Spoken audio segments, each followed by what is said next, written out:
क्या कोई ऐसी जगह हो सकती है जहां आबादी सिर्फ 1 लाख के आसपास है, लेकिन यहां दुनिया भर की कंपनियों और अमीर लोगों का खरबों डॉलर का पैसा रखा हुआ है। अगर आप भी दुनिया के बड़े बड़े और प्रसिद्ध देश जैसे कनाडा, स्विट्जरलैंड और दुबई देखकर बोर हो चुके हैं, तो आज की ये वीडियो बहुत ही काम की है। ये वो आइलैंड है जिसका अपना खुद का झंडा है, अपनी करेंसी है, लेकिन फिर भी ये दुनिया का एक स्वतंत्र देश नहीं है। दोस्तों, दुनिया के ज्यादातर लोगों को इस देश के बारे में पता ही नहीं, लेकिन इसकी दौलत, इतिहास, अजीब राजनीतिक व्यवस्था और शानदार प्रकृति खूबसूरती इसे दुनिया की सबसे सुंदर और दिलचस्प जगहों में से एक बनाती है। यहाँ पर आज भी एक 6000 साल पुरानी कब्र मौजूद है और कुछ इतिहासकार तो ये भी मानते हैं कि ये मिस्र के पिरामिडों से भी पुरानी है। आज हम करीब से जानेंगे जर्सी को, एक छोटा सा आइलैंड, और इसकी सबसे खास बात यह है कि इसके आसपास समंदर का पानी कुछ घंटों में कई किलोमीटर तक पीछे हट जाता है और फिर वापस आता है।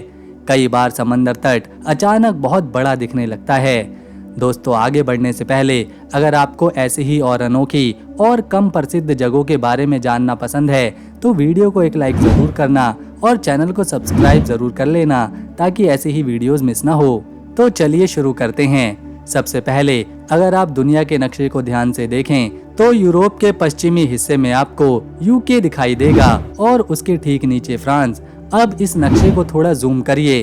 फ्रांस में नॉर्मैंडी तट से कुछ ही किलोमीटर दूर समंदर के बीच एक छोटा सा आइलैंड दिखाई देगा। बस यही है जर्सी।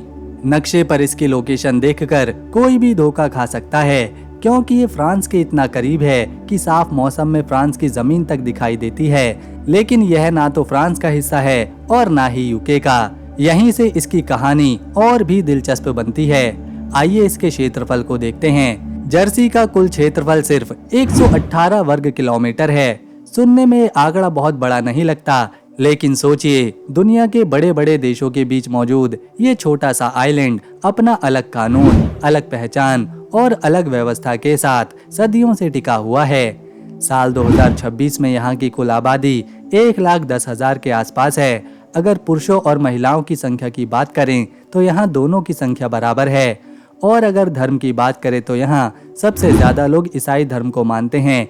इसके अलावा काफी लोग ऐसे हैं जो किसी भी धर्म पर यकीन नहीं रखते। अब जरा सोचिए, इतना छोटा सा आइलैंड आखिर इतना अमीर कैसे बना? दरअसल जर्सी की असली ताकत इसकी जमीन या प्राकृतिक संसाधन नहीं, बल्कि इसकी फाइनेंशियल इंडस्ट्री है। दुनिया भर के निवेशक, कंपनियां और बड़े बड़े बिजनेस ग्रुप यहाँ पर अपना पैसा रखते हैं। यही वजह है कि कई लोग जर्सी को दुनिया के सबसे प्रसिद्ध टैक्स हेवन में से एक मानते हैं। यानी इस छोटे से आइलैंड पर आपको गगनचुंबी इमारतें या विशाल कारखाने तो कम दिखाई देंगे, लेकिन दुनिया की कुछ सबसे बड़ी विपत्ति कंपनियों के दफ्तर जरूर मिलेंगे। यहाँ एक ऐसा कानून मौजूद है जिसे सुनकर आज के समय में किसी को भी हैरानी हो सकती है। अगर किसी व्यक्ति को लगे कि उसकी जमीन या संपत्ति के साथ गलत किया जा रहा है तो वो सदियों पुरानी एक कानूनी परंपरा का इस्तेमाल कर सकता है, जिसे क्लेमर डी हारो कहा जाता है। इस दौरान व्यक्ति सार्वजनिक रूप से विरोध दर्ज करता है और मामला तुरंत कानूनी ध्यान में आ जाता है। हैरानी की बात यह है कि ये परंपरा मध्यकालीन समय से चली आ रही है और आज भी जर्सी की कानूनी व्यवस्था का हिस्सा है। दुनिया तेजी से आधुनिक हो रही है, लेकिन जर्सी में आपको आज भी ऐसे कई नियम और परंपराएं मिलेंगे जो सैकड़ों साल पुराने इतिहास की याद दिलाते हैं। दोस्तों, अब बात करते हैं जर्सी की सबसे महत्वपूर्ण और सबसे बड़े शहर की। इस शहर का नाम है सेंट हिलियर। जर्सी की कुल आबादी का लगभग 1/3 हिस्सा इसी शहर में रहता है। यही वजह है कि इसे जर्सी का दिल भी कहा जाता है। अगर आप पहली बार यहाँ जाएंगे तो सबसे ज्यादा चहल पहल, दुकानें, रेस्टोरेंट्स, सरकारी इमारतें और व्यापारिक गतिविधियां यहीं पर दिखाई देंगी। यही वो जगह है जहां से जर्सी की संसद और प्रशासनिक व्यवस्था संचालित होती है। इसीलिए भले ही जर्सी एक स्वतंत्र देश नहीं है, लेकिन सेंट हिलियर यहाँ की राजधानी जैसी भूमिका निभाता है। सेंट हिलियर की सबसे खास बात यह है कि यहाँ पुरानी यूरोपियन इतिहास और आधुनिक जीवन का अनोखा मिश्रण देखने को मिलता है।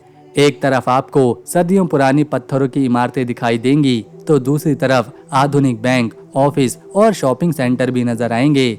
शाम के समय जब समंदर के किनारे रोशनी जगमगाने लगती है तो पूरा शहर किसी पोस्टकार्ड की तरह लगता है।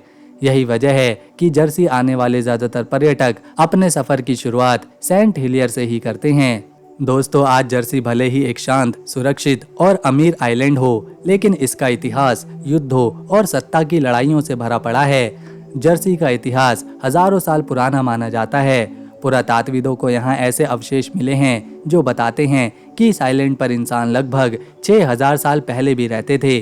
उस समय ना तो कोई देश था और ना ही कोई राजा, लेकिन जर्सी समंदर के बीच एक महत्वपूर्ण ठिकाना बन चुका था।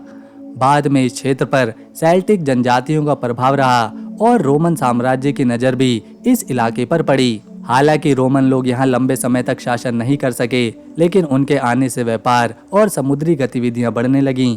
समय बीतता गया और फिर यूरोप में वाइकिंग्स का दौर शुरू हुआ। समंदर के रास्ते आने वाले नॉर्मल योद्धाओं ने इस पूरे इलाके पर अपना प्रभाव जमाना शुरू कर दिया। जर्सी भी धीरे धीरे नॉर्मैडी नामक क्षेत्र का हिस्सा बन गया। इसके बाद साल 1066 में इतिहास ने एक बड़ा मोड़ लिया। नॉर्मैडी के शासक विलियम द कॉन्कर ने इंग्लैंड पर हमला किया और युद्ध जीतकर इंग्लैंड का राजा बन गया। अब इंग्लैंड और नॉर्मैडी दोनों एक ही राजा के अधीन आ गए। इसी वजह से जर्सी का संबंध इंग्लैंड की राजशाही से जुड़ गया। लेकिन कहानी यहीं खत्म नहीं हुई। साल 1204 में फ्रांस और इंग्लैंड के बीच संघर्ष हुआ। फ्रांस ने नॉर्मैडी के अधिकांश हिस्सों पर कब्जा कर लिया। उस समय जर्सी के लोगों के सामने एक बड़ा फैसला था। वे फ्रांस के राजा के साथ जा सकते थे या फिर अंग्रेजी राजा के प्रति अपनी वफादारी बनाए रख सकते थे। फ्रांस इस फैसले से कभी खुश नहीं हुआ। अगले कई सौ वर्षों तक फ्रांसीसी सेनाओं ने इस आइलैंड पर कई बार हमला करने की कोशिश करी। खुद को बचाने के लिए यहाँ मजबूत किले और सुरक्षा चौकियां बनवाई गईं।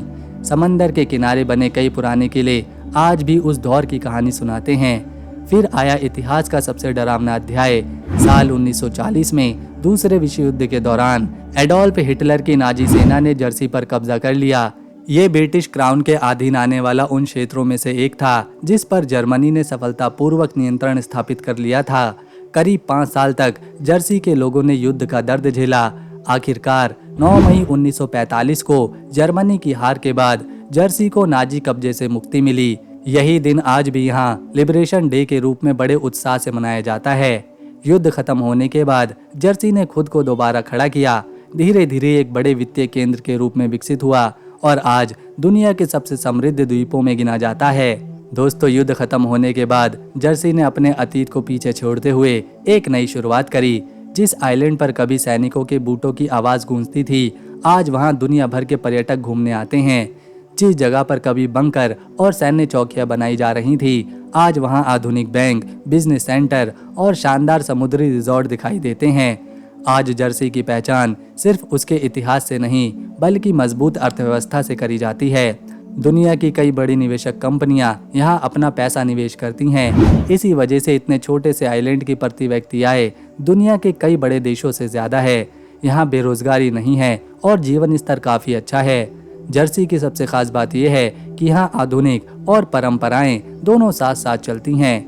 एक तरफ आपको आधुनिक बैंकिंग व्यवस्था दिखाई देगी तो दूसरी तरफ सैकड़ों साल पुरानी परंपराएं और किले भी। अगर आप जर्सी घूमने जाएं तो सबसे पहले आपको एलिजाबेथ कैसल जरूर देखना चाहिए। समंदर के बीच स्थित ये किला कई सदियों से जर्सी की रक्षा करता आया है। ज्वार के समय ये चारों तरफ से पानी से घिर जाता है और देखने में किसी फिल्म का सीन लगता है। इसके अलावा लाहूग भी नाम की एक रहस्यमय जगह भी यहाँ मौजूद है। हैरानी की बात यह है कि ये स्मारक मिस्र के कई पिरामिडों से भी पुरानी मानी जाती है। हजारों साल पहले बनाए गए इस स्थल को देखकर आज भी इतिहासकार हैरान होते हैं। अगर आपको प्राकृतिक सुंदरता पसंद है तो जर्सी के समंदर तट किसी स्वर्ग से कम नहीं लगते। साफ नीला पानी, सुनहरी रेत और दूर तक फैला समुद्री दृश्य हर साल लाखों पर्यटकों को अपनी ओर आकर्षित करता है। तो दोस्तों, अगर आपको जर्सी की हमारी ये वीडियो पसंद आई तो इसे एक लाइक में शेयर करें और चैनल को सब्सक्राइब कर बेल आइकन जरूर दबाएं ताकि आने वाली नई वीडियो मिस ना हो। हम मिलेंगे नेक्स्ट वीडियो में, तब तक के लिए नमस्कार, अपना ख्याल रखें।